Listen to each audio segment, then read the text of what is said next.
Thanks, everybody. Welcome to our Microsoft Teams hospital case study. Our presenters have a lot of great information to share with you today, so let's move on. Thank you very much for moving on to our next slide. Right now, all of our attendees are on mute, but if you have a question, you can type those questions into the questions pane of your GoToWebinar control panel, which is normally located on the right-hand side of your screen.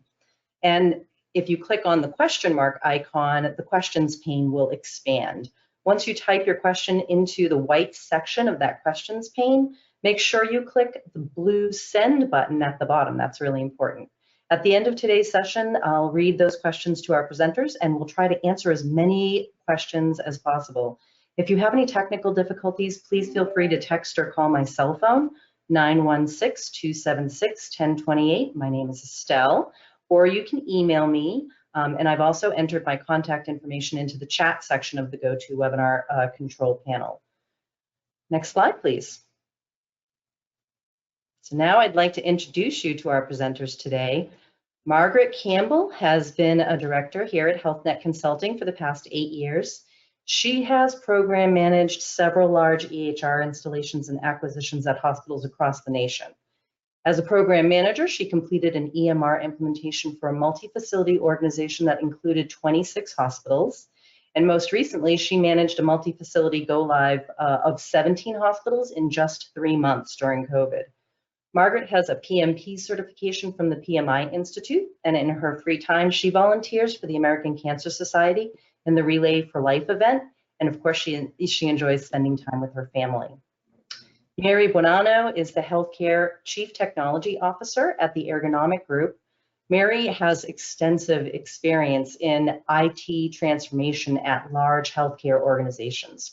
Her background is in infrastructure product support with a focus on customer service and helping clinical staff respond quickly to changes in healthcare. She has a proven track record of building and leading high-functioning teams that focus on business enablement, technology advancement, and of course, customer service. Mary is a graduate of Simmons University and is currently working on her MBA. In her free time, Mary competes in triathlons. She's an avid photographer and she volunteers for several dog rescue groups. Samantha Brown, Sam Brown, is a Teams technical specialist at Microsoft, where she is an expert in modern work and productivity for Microsoft's health and life science customers.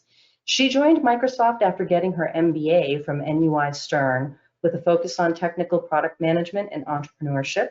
Before her MBA, she led provider product and implementation teams at Zenefits and Clover Health. And even though she's lived in Chicago, San Francisco, Phoenix, and New York City, all within the past 6 years, you'll always find Sam back in her hometown of Louisville for the Kentucky Derby.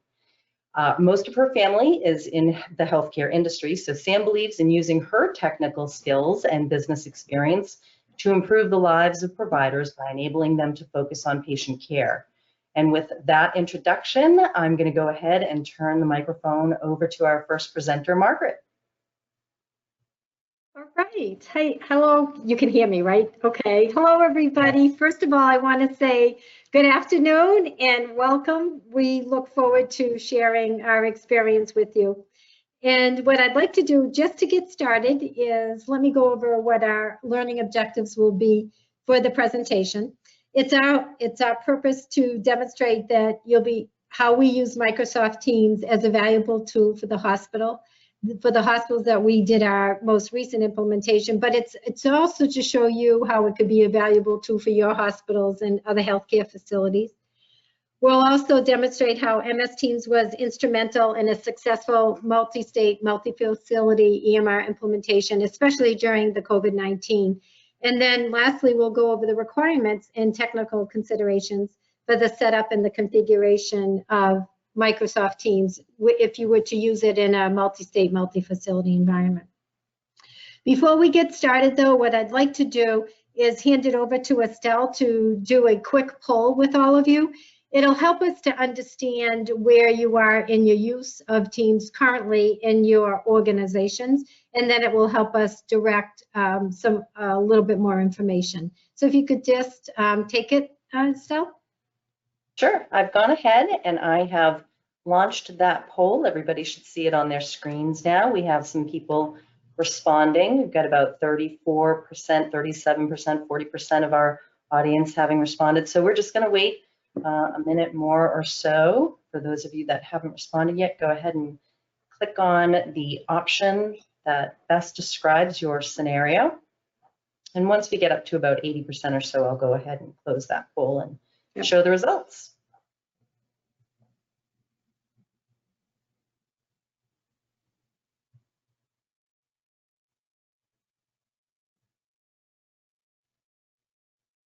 All right, I'm going to go ahead. We're not quite at 80% yet. Oh, 75, getting there. I'm going to go ahead and close. Thanks to everybody who did vote. And then I'm going to share the results. So we can see that 57% are using Microsoft Teams extensively. That's fantastic. 21% are using it, but only minimally. 7% are not using it but want to learn. And 7% are using something other than Microsoft Teams right now, and 7% are unsure. So I'm going to go ahead and hide that and turn the microphone back over to you, Margaret. Great, thank you. Thanks, everybody. So, Mary, you want to whip the next slide there? That would be great. All right, so let me go over, the topics of what we'll be covering. We're going to go over we're going to go over a use case where we used Microsoft Teams in our most recent multi-state, multi-facility EMR implementation. I'm going to go over with you how it was a true tool that extensively used for our communications, our planning, but also most importantly, how it helped us to achieve successful testing, training, and go-live support. We'll next go over, Mary will go over the technical considerations for the infrastructure setup and configuration. And lastly, we'll have Sam who'll go over the Microsoft insights in that future Teams workforce and what we have to look forward to. And then we'll finish off with some question and answers. So let me get started with, first of all, let me talk about how we're going to do this. And I'll do it by talking about that case study that I mentioned. Well, to give you a little bit of a background, we were in the process of doing a multi-state, multi-facility EMR implementation. We were into a 12-month implementation. Everything was going great, and we were preparing for our last 3 months, and then the COVID-19 hit. As many of you know, this was a huge impact to the project, to the sites. We were a multi-state, multi-site, all these facilities. And so it was truly something we had to look at from resources, what should we do, what was the impact, and how would we go about responding to this. So a decision was made, do we continue, do we not? And a decision was made that yes, we were going to continue with our EMR implementation. And I have to tell you that with the Microsoft Teams as a tool, it was really extensively an extensive impact to us, and we were able to continue and did our 18 hospitals go live in that 11-week time frame. So what I'd like to do, next slide, yeah. All right. So what I'll be showing you in a couple of the slides, and knowing that we have a group that has had a lot of experience with MS Teams, I'll go over some parts of it lightly, but really focus on how we used it in the implementation. But by using Teams, we were able to have a dramatic increase communication collaboration. But what we found is we had an increased efficiency, flexibility, but most importantly, we were able to get some control back and manage the environment during this COVID, and to be able to continue the implementation and proceed to the remaining activities. All right. All right. Before I go forward and to the other slides and show you how we used the Teams and how we configured it and what type of impact, for those of you who are not familiar with Teams, I just wanted to give you a little bit of an overview of the look and feel of it. Now, I have to give a disclaimer though here. I am not the expert on Teams. what I want to let folks know is when we were in the process of doing the implementation, and we had like 3 months to go, COVID hit, we were just early users of Teams. We were just starting to use it in our chats, instant messaging, and then starting to replace our current product by using Teams for meetings. So we by no means were the expert at the beginning of this, and I'm not an expert now. What Mary and I want to share with you is how we were able to quickly learn, but how we were able to use Teams at the beginning of how we used it, and then how we ultimately ended up with how we configured it and used it during our go live, and share with you the lessons learned and what we would have done differently, but feeling good where we ended up. So in February and March, Microsoft Teams was new to us, and it also since then has had increased functionality, which Sam will touch upon later. So what we wanted to do, one, we had to get familiar with it, and also how was it going to be helpful to us as we moved forward in the remaining events that we had to do for the implementation. So real quick, what I wanted to say is Teams can be that place where you can have that one-stop shop. When you're doing an event, whether it's testing, training, go live, or another project, when you create your team, you can have it be accessible to those. You can have people be, the members of your team have accessibility to any files that you need, SharePoint site, and different other documents and other things you need them. And that was important for us, and I'll show that as we go further when I talk about the Teams in the use when we did it in testing as well as with our go live. But if you look over, for those of you who are not familiar, on the left-hand side, you'll see the menus of Teams. In it, you'll have the activity where you get the notification of different activity, the chat that I'm sure most of us are familiar with, where you're having that conversation where you chat somebody and do that instant messaging. But in the Teams icon here, which I clicked on, and I have a screen print here just to show you examples, you'll see that those teams that you are members of become displayed here in this column. If they're active teams that you actively want to stay participating in and stay track of, then you'll leave them open and they won't be what I call hidden. So you'll see here I have a nursing support team, a Go Live 4 team, and test hospital site. These are examples that I did that so I can show you how we use teams at each of these. But just so that you know, if you're a member of 20 teams, 40 teams, they can all be listed here. Also, depending on the access that you have, you can create or join your own team here. And I do want you to know that it's easy to create a team because Microsoft does that, gives you those little tools and step-by-step. But you want to think about how you're using your team, what is the purpose of your team, and what do you need to accomplish so that you can answer some different characteristics of that team. And I'll talk with you about our lessons learned and what we learned at the beginning when we started using Teams to ultimately how we changed it as we proceeded through the different remaining events. So let me go to the next slide. And all right. So just to give you a little bit of a background, we still had around that February, March timeframe, we still had some major events left for our EMR implementation. We still had our testing to do, our remaining testing for functional, integrated, workflow, parallel, claims, charge testing, as well as our end user training was just kicking off. So we had over 10,000 end users that had to be trained for the EMR implementation. And obviously we still had the remaining planning and the preparation for our sites to go live. We were planning on having four go live events.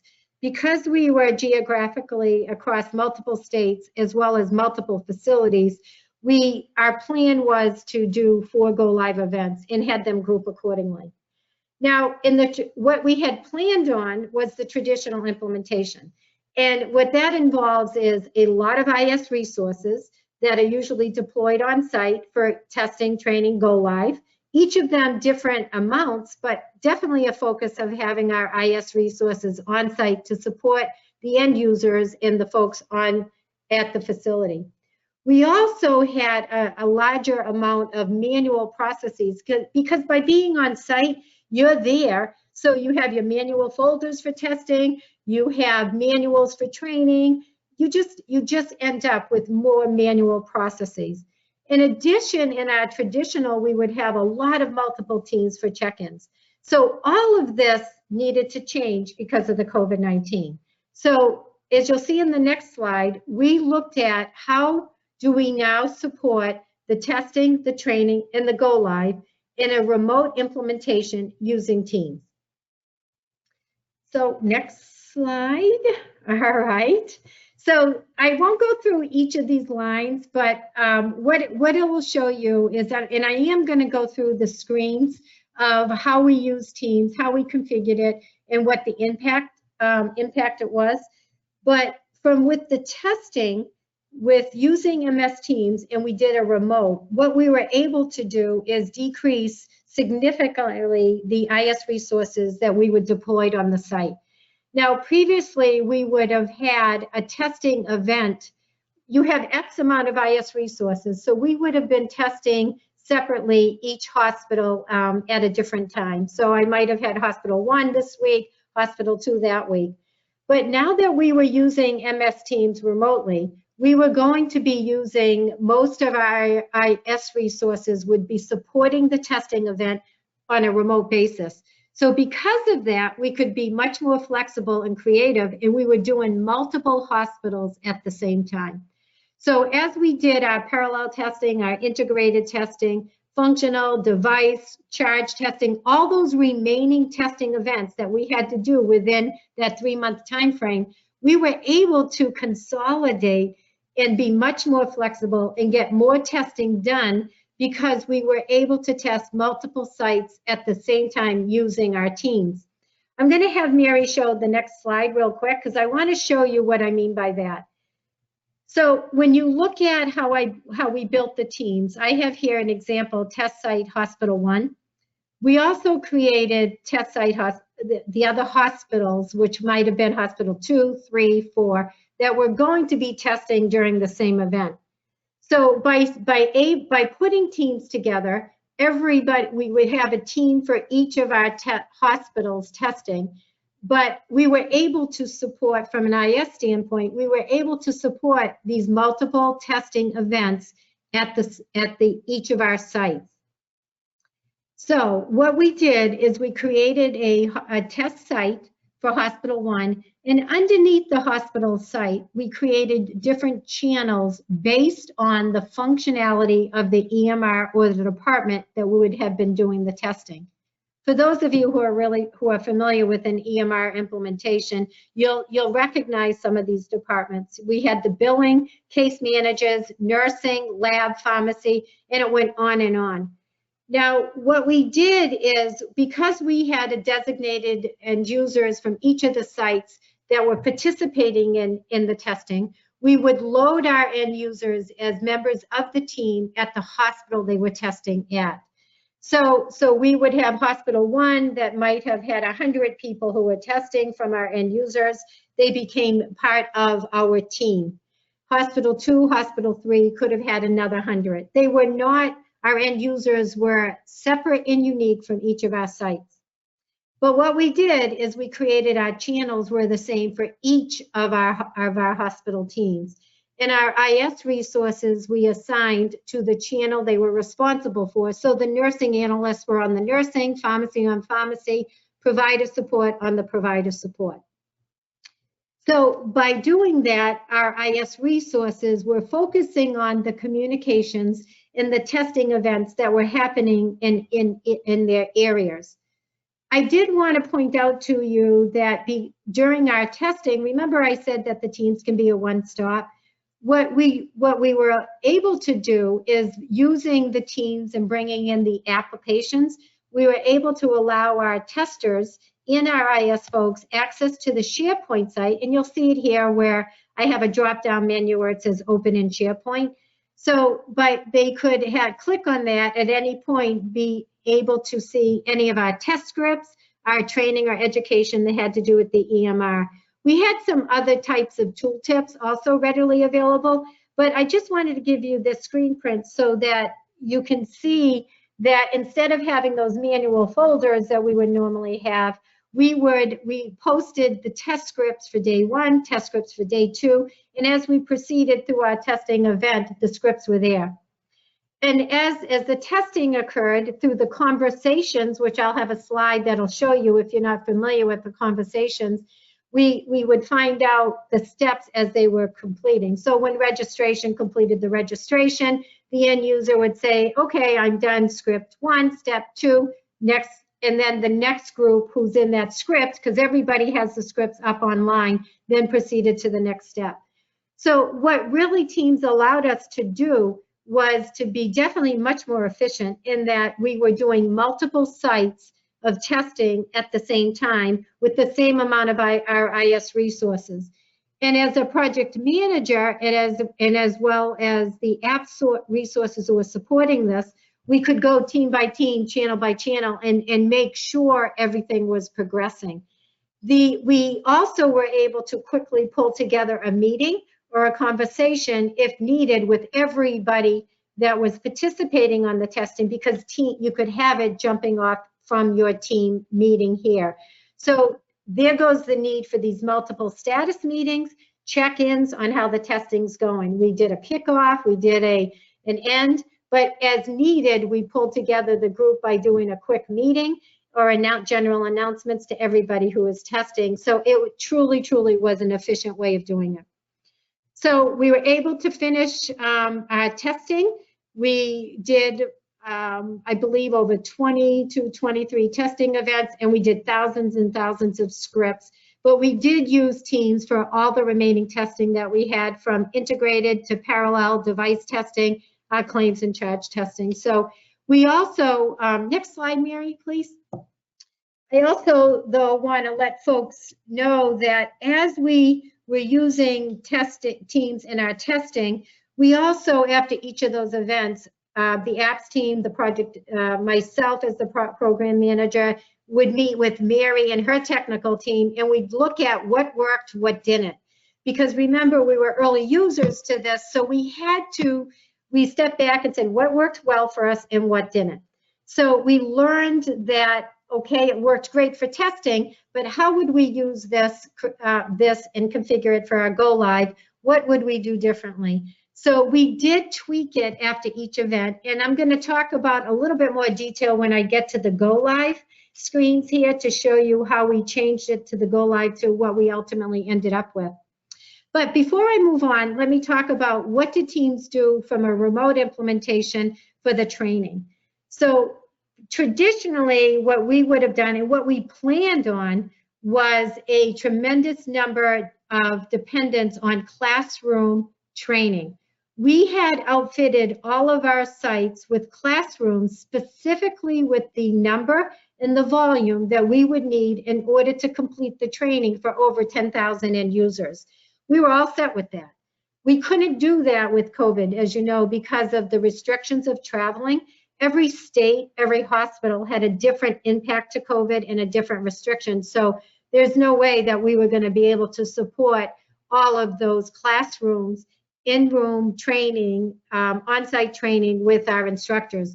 We, like many of you, we use train the trainer approach, but we also rely heavily on our IS folks to supplement the training and also to support them, because our end users are still learning the EMR implementation.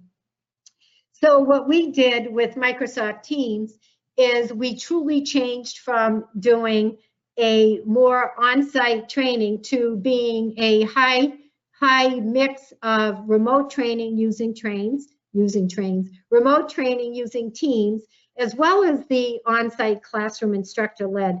But we truly, truly had more flexibility.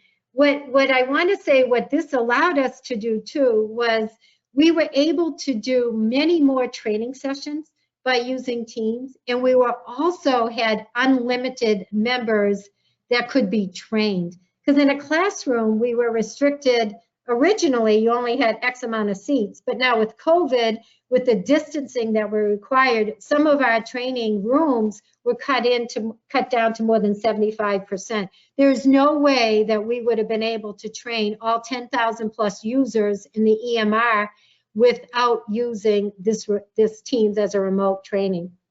So what we ended up doing is we had a tremendous number of scheduled team training as well as ad hoc, and we were able to get all of our end users trained plus, and did over 60,000 training sessions with a combination of classroom and Teams and using remote.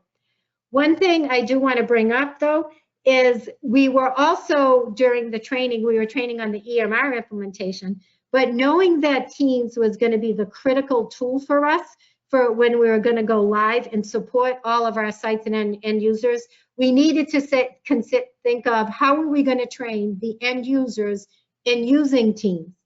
Now for the testing, we did a one-to-one type of training. We did a session, we made sure, and we did that support. That wasn't hard because it was a smaller population. But going live with 4 live events, multiple hospitals, and thousands of people, we couldn't do that.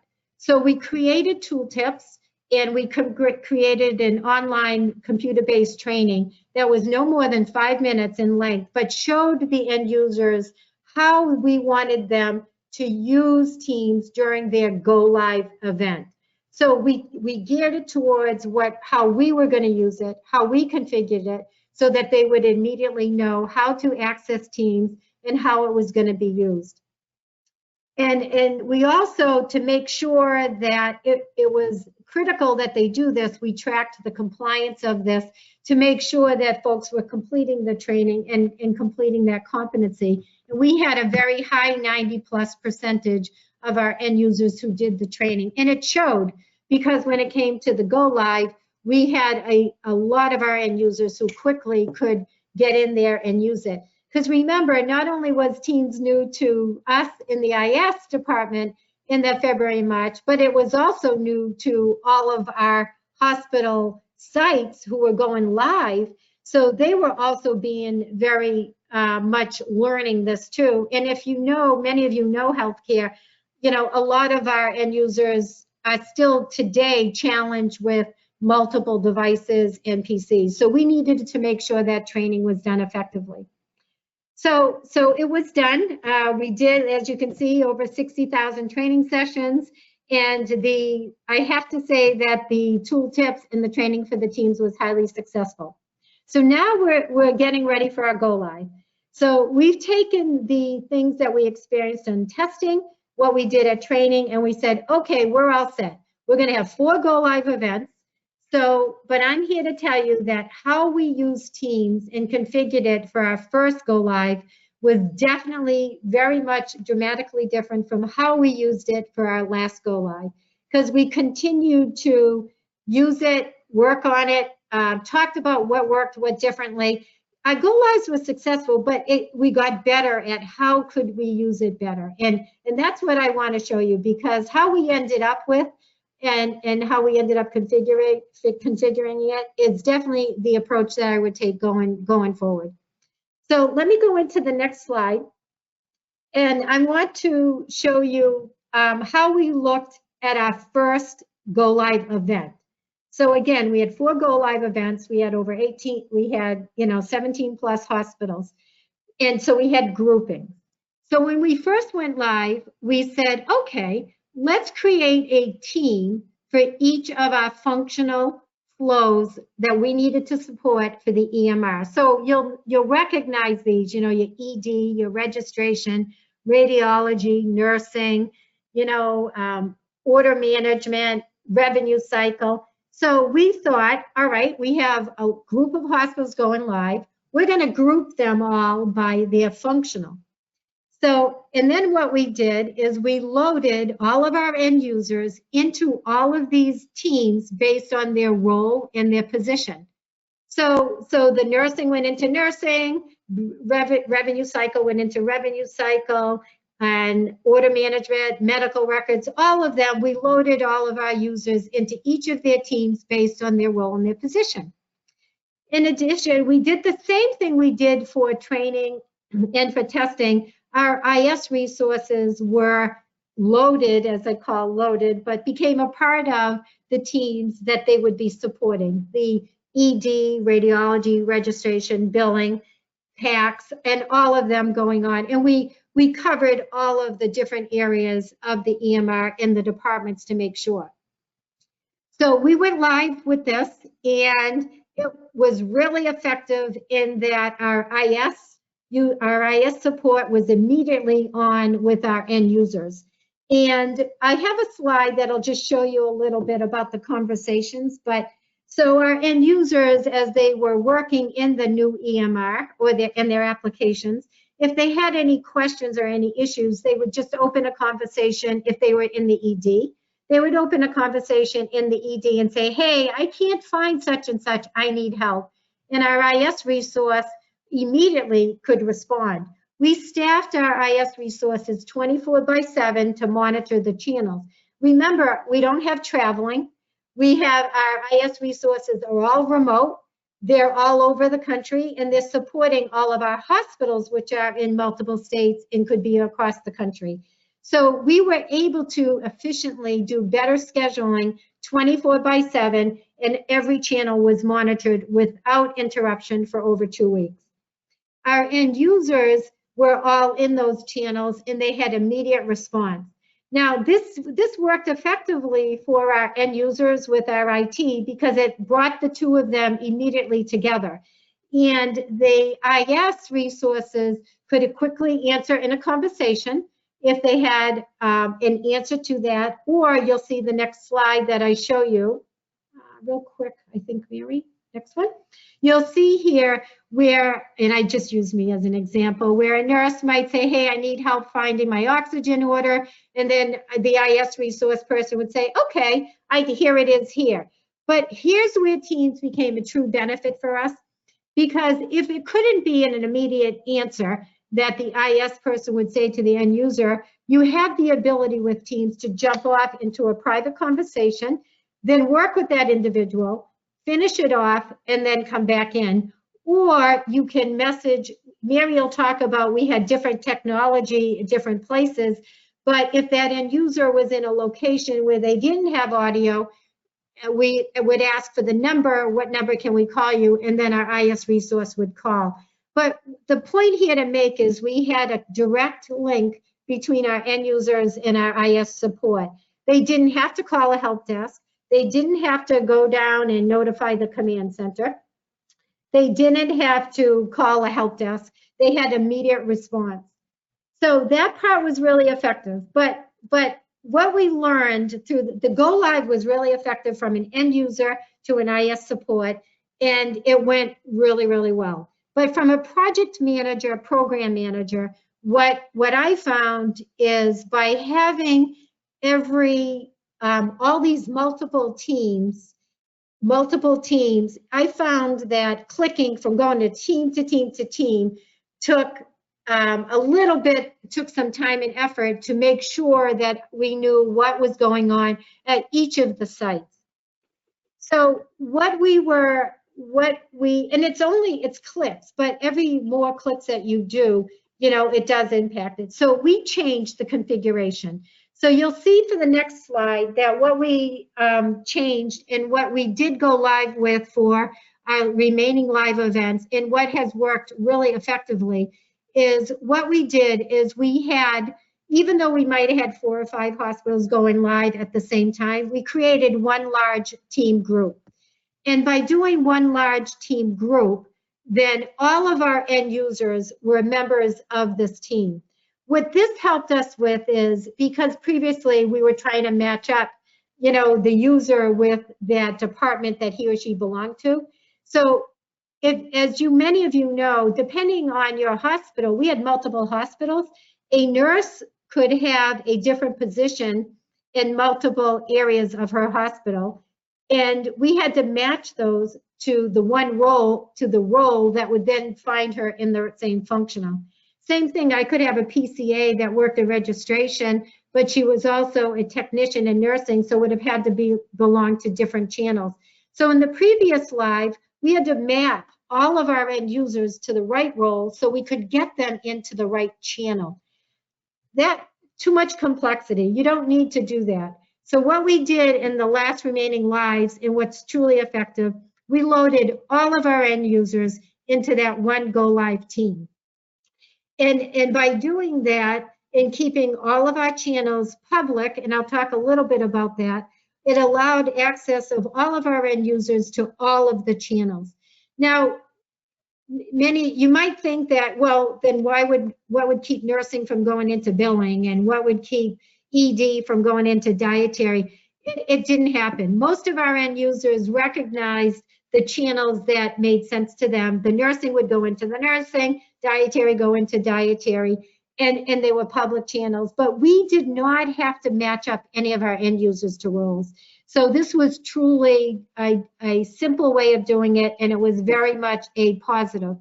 So by putting all of our users in the teams, and making most of the channels public, all of our end users now had access to those channels. In addition, we still matched our IS resources to the area they were going to support. Now, I do want to say that with our go lives also, and usually we would have our control centers and our command centers, because multiple site, multiple facility, and our project structure was we had a control center with command centers. Usually they would be on site. With teams, we were able to do 100% a control center remote, as well as our command centers had both on-site, off-site. But by using teams, we had a significant decrease of end user support on site. We had some, but a tremendous decrease. We also, our command centers were not heavily staffed at all like they would in the traditional go live that we had done previously. We had a command center lead, and we might have had one other person in there. But we didn't need all those people, the runners, to run out and get the issues, bring them back to the command center. We didn't need those people to get status meetings together, because we all joined this go live team. So not only did I have all of the command centers, the control center, executive groups, it was an open team communication that everybody could join. If they had issues or any type of things going on, they could join this team meeting and let us know who were running the go lives. What it also allowed is that we still had the IS support for each of the channels. And so the nursing helps nursing, billing help billing. But from a program management, by putting everybody in one team, I quickly could go through all of the channels, and at a glance, going through each of them, our command centers, but the control center knew at a glance what was the go live like, what was the pulse happening, what was the trend, what was the things that we were seeing at all the sites, and we could quickly intervene. What this allowed us also, by the use of teams with our go live, we had a very high number of issues being resolved at first touch. Because if I had an end user who had an issue, whether it was access or functionality, my IS user was there, could resolve the issue. If that was not his to resolve, move it to the channel that it was the appropriate channel, could move that conversation, and then the IS person could resolve it.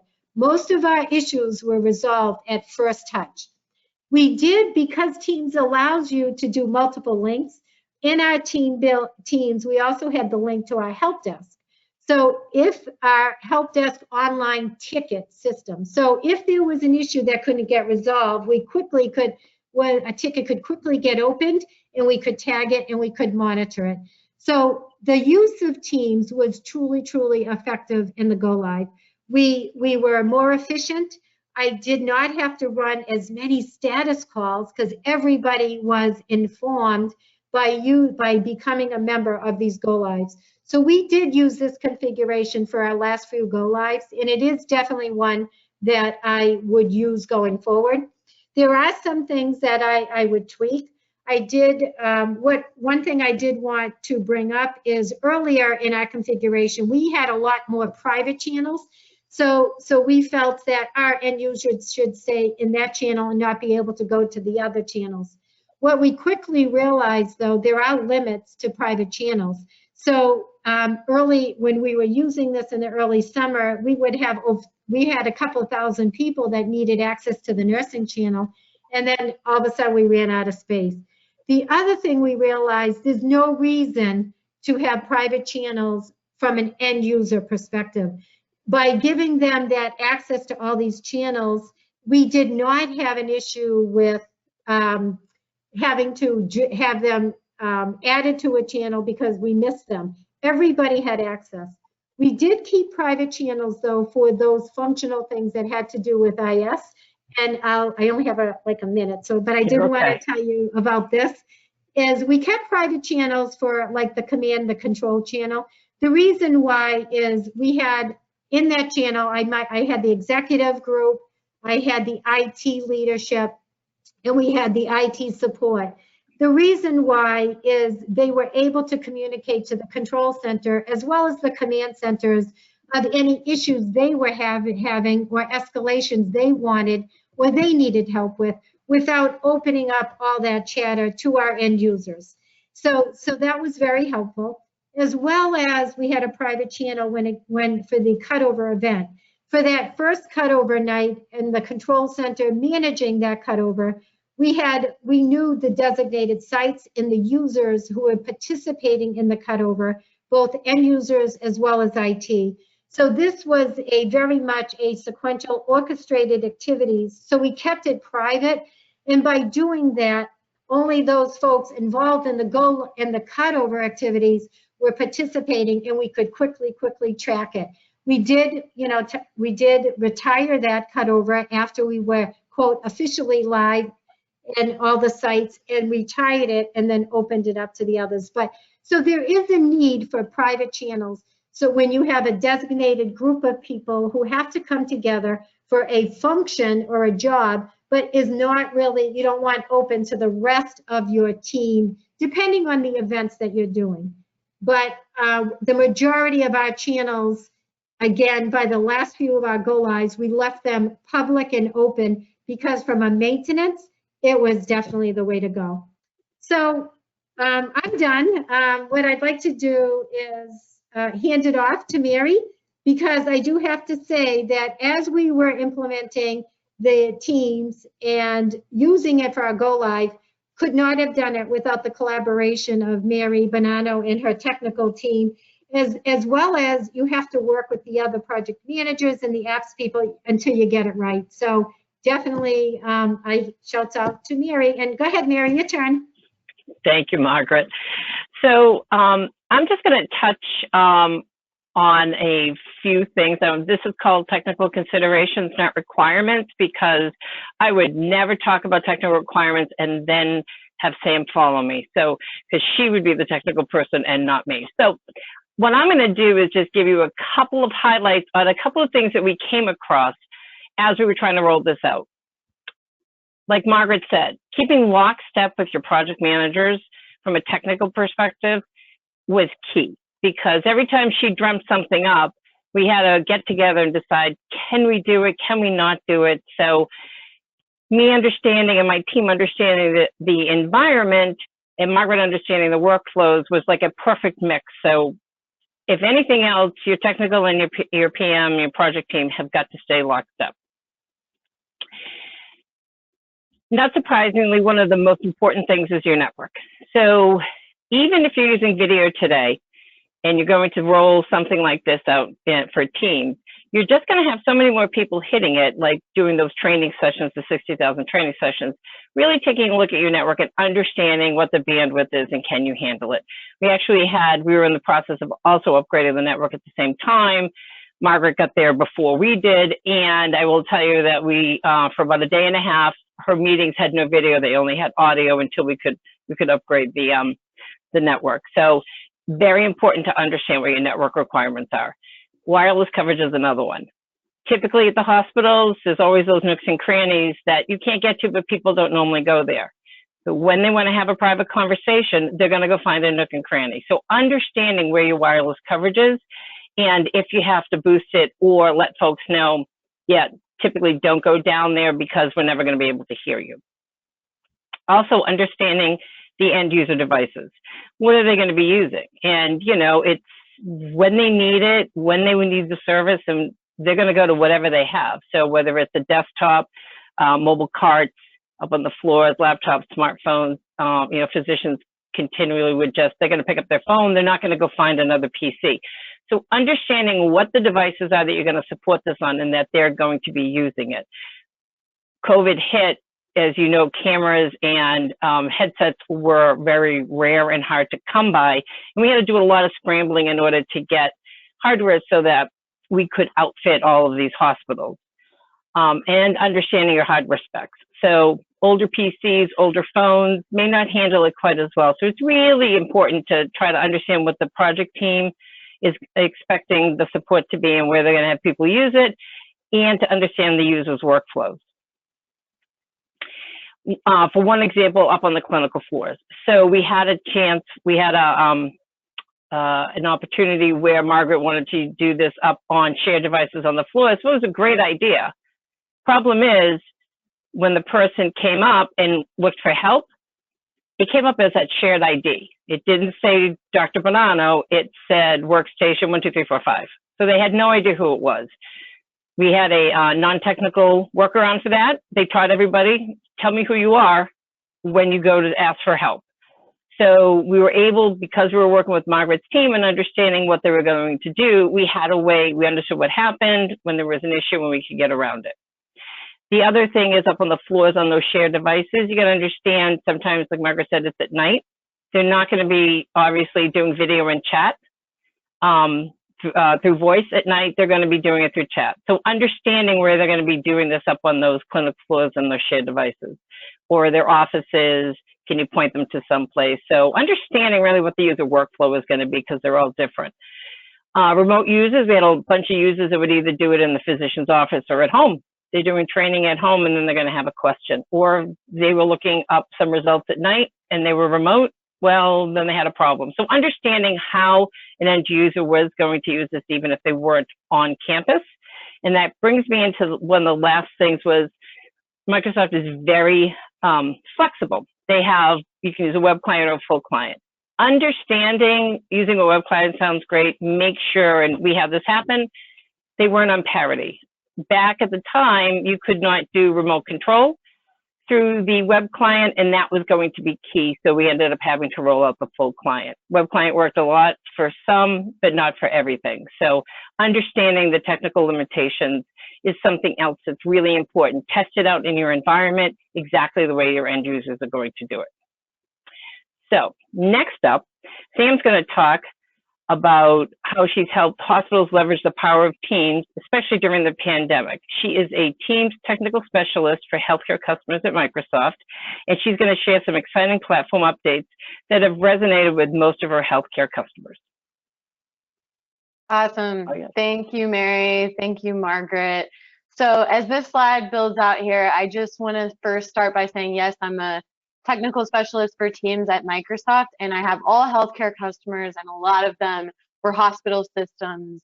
And during the pandemic, as you can imagine, the other women on this call, the ones that spoke, the ones that are behind the scenes, they're the ones making things happen. It was rewarding just to be able to support them from a Microsoft perspective. So really glad we get to have this today to scale out this messaging. So Mary and Margaret already talked a lot about how this is a one-stop shop within Microsoft Teams, but you can actually keep building this slide. What we learned when we kind of dropped everything and wanted to help our healthcare customers was that healthcare is really its own beast when it comes to communication, collaboration.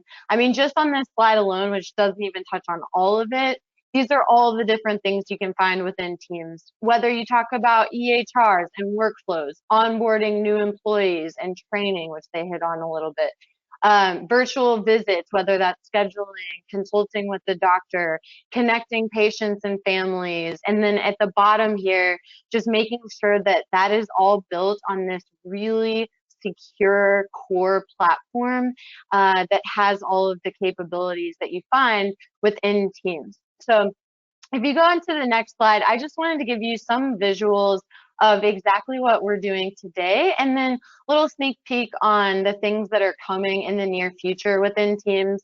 We have a ton that's coming, and every single month our roadmap is updated on the Microsoft 365 blog and our website, so I'll send you that after this as well. But the first thing and the big hot topic obviously is telehealth. So as you can see on the right here, no matter what device you're on, I know Mary mentioned that you can access Teams on a web browser, on your mobile device. We've done a lot on making sure that you get that consistent experience no matter where you're coming in from. And whether it's doctors connecting with other clinicians and making sure that you have the context that you need, or patients, again, connecting with families, this has been a huge topic for us, and we've made a lot of improvements on this one. So when it comes to telehealth, if you go to the next slide, virtual visits. Virtual visits is where we've done a lot of work on making sure you have the scheduling all within Teams, booking the visit, actually joining the visit, whether it be on the clinical side or on the patient side. We also have built out a waiting room where the provider is going to get notified before the patients actually are admitted into the room, and you have more controls there. And on the next slide, we actually took it one step further. So our health systems were getting really overwhelmed with COVID requests, people calling in and really filling up the support lines. And so we did a lot on our Azure Health Bot. Now that's been here for a while, that service on the Azure side, but we really customized it to specific COVID solutions. And as you can see in this little screenshot here, yes, you can chat back and forth with the actual bot itself, which really helped a lot of our customers when it came to those support calls and reducing them. But then you can also, if you are the person, the agent in the purple on the left here, you can actually escalate that chat that you're having with a patient to a Teams meeting. So makes it super integrated so that it's all in one place for you. And on the next slide, going to talk a little bit more about EHR integration. Now, we are starting with Epic at Microsoft, but essentially we got a lot of feedback that, hey, it's great that we have the scheduling in one place within Teams, and we have a lot of the productivity suite, but we're already so invested in our EHR system, we need that all integrated. So this is all built on our Fire API connectors. We actually just did a really in-depth post about this, a whole webinar with the product manager that's helping to build this, Andre Santamaria, and that's on our healthcare and life sciences blog. So if that's going to help you, and this is starting with Epic, but we're branching out to all of the big EHRs. If that's going to help you, I'm going to show you that blog and where to find that right after this. So at the next slide, we got feedback too that yes, the patients can join if they're familiar with Teams, but we need to make it a super seamless experience, even if they have absolutely no familiarity with Teams. So that's where WebRTC comes in. You can now have your visit just in the mobile browser without prompting to download the app. Definitely a huge feature request that we heard from the beginning of the pandemic, and we're happy to offer today. So on to a couple new features. Next slide here is probably the one that I hear the most about, and then I'm so relieved that we have out now, and that's breakout rooms. So Margaret mentioned one of the things she needed was training. And when you think about training at scale and people moving to more of a virtual work environment, you need the ability to have one single room and then break out into different smaller groups, the more engaging pieces. So that is out and ready, and really used a lot on our learning and development type of departments, as well as training, a lot of our education customers, etc. So even more to come on the breakout rooms, but the first version is out and ready for you. And a couple more features coming up. So on the next slide here, we have a little showing of tasks within Teams. Now I'm just going to let this video play here, but essentially you can now, it's very, very easy right within the Teams platform that you're already familiar with to drive this consistent execution of tasks. So whether it be that you have a regional health system and you want to scale a message out to at one particular hospital or even one particular floor, however you want to set it up. They're tasks that were already there, but now they're integrated into Teams so that you can track their progress. You have automated real-time reporting on it. You can see it at a managerial level. It's a very easy user interface now. And last but not least, I wanted to show you on the next slide here, approvals. So if you are ever familiar with our Power platform, Power Automate, that flow was actually already in Teams. If you've ever tried to take like a manual process and just make it automated. And we have a lot of templates out there for you today. You don't have to, you know, say it's a legal approval or you're sending your manager an expense report or something like that. You used to have to sort through your email, go back and forth. You no longer have to do that. We actually have an approvals app ready for you. It can be in the chat, it can be in a tab in your Teams, or it could just be in this approvals app on the left-hand side and pinned as an app. But essentially, all you have to do is select the type, the details, attach any files, and choose which approvers that you want. Just a sneak peek, there are so many more options for you in terms of templates on the Power platform, but this is one I've seen with a lot of our healthcare customers where you can build it in less than a couple of minutes, even if you've had absolutely no coding experience whatsoever. So my last and final slide, Mary.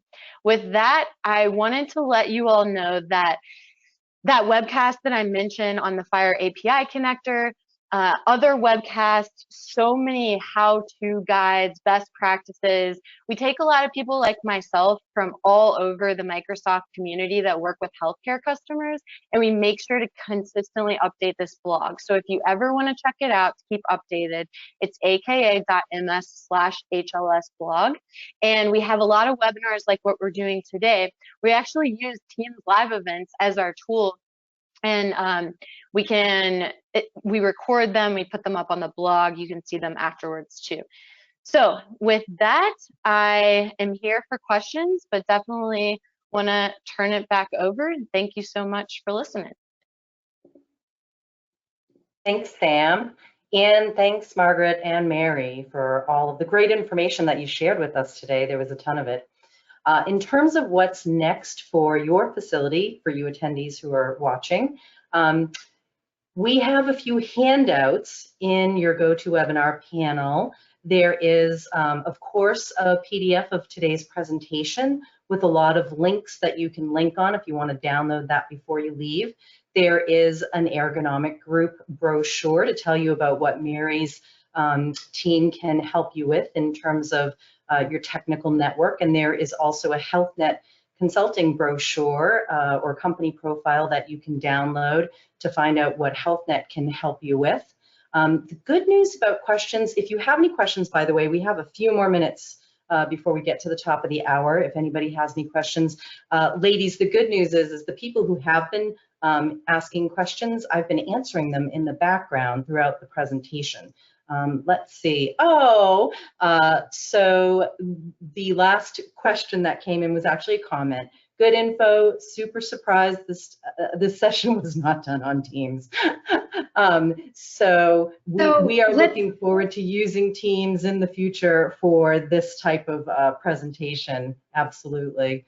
And the reason why we did it is because, like Sam was saying, that functionality continues to get deployed. So there's pieces that we're waiting for, and then yes, it would be the go-to. Let's see. So if anybody else has any questions, please let us know. One of the questions was which EMR system was being implemented in your example. And it was Meditech, but it could also be Epic or Cerner or any other EMR, to be perfectly honest. Yeah. Another question. We implemented the new Meditech Expanse. Thank you. We have a few more questions coming in. How did the status meetings get reduced? Were there status reports that were created? So the reason, the way they got reduced is previously because we had the command centers were on site in prior lives. And again, I had been doing multiple facilities previous to this. Our status meetings, in order as the program manager and the project managers, because we are geographically at one site and we had to focus on that specific site's needs, I ended up doing multiple meetings, both on site and using the traditional team meetings to get everybody in tune, whether it's that site executive, the corporate executive, the IT executive, pulling the end users together. So it was more a site specific, and then it got rolled up.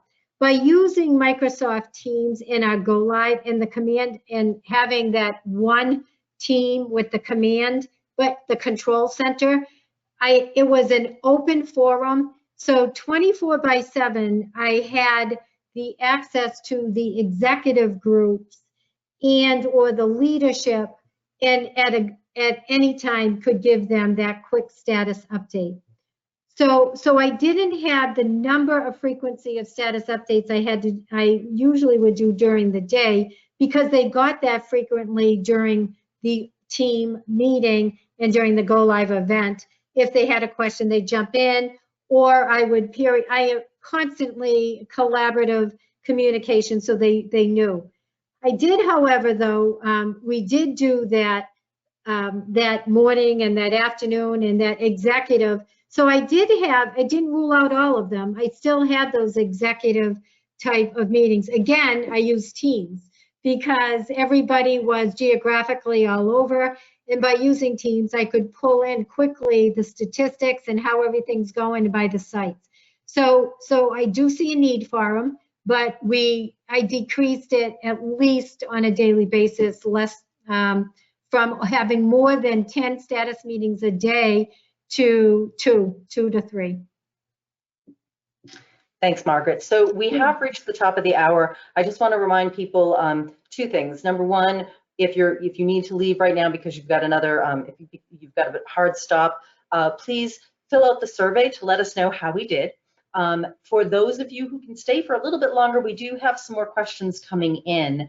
Margaret, Mary, and Sam, could you stay on for just a few more questions? Yeah, definitely. Thanks. So one of the questions was, what method was used to track training compliance across the 10,000 users? So part of project management, you have different groups. I had PMs assigned to different areas. So how we tracked the compliance was we had an online early learning management system. So those training sessions were built in there, and as attendance occurred, it would click and we'd run reports from the learning management system. Thanks. And then another question, this one's for Samantha. Will there be further integration of Teams and Teams functionality across Microsoft apps such as projects? Or such as projects, yeah. Sorry about that.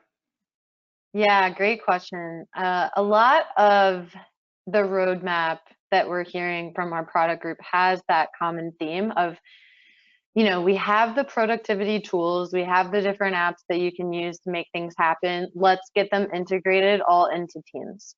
So yeah, absolutely. When it comes to project management, you have planner, you have tasks, you have to do. Actually, that slide that I showed at the very end, which I'm sure we can post things after and resource links, and I'm available too, and you have our LinkedIn's, but essentially we're making it so that it's all integrated into Teams. You don't have to go out to Planner and make sure that you know which tool to access when. So that last one that I showed on tasks, that one's going to be really, really useful, and it allows you to scale any type of task to different departments, to different regions, even to like one specific person if you want to. But yes, absolutely. That's the common theme that our product team is really working toward. Thanks. So I think I don't see any other questions coming in. Thank you, ladies, for your time. This was a chock full of information presentation. Fantastic. And thanks, everybody, all of you attendees who took the time to join us. We are going to be concluding our webinar momentarily, but rest assured you will be getting a link to the recording probably by Friday. Thanks, everybody. Thank you, everybody. Bye-bye. Thank you. Thank you.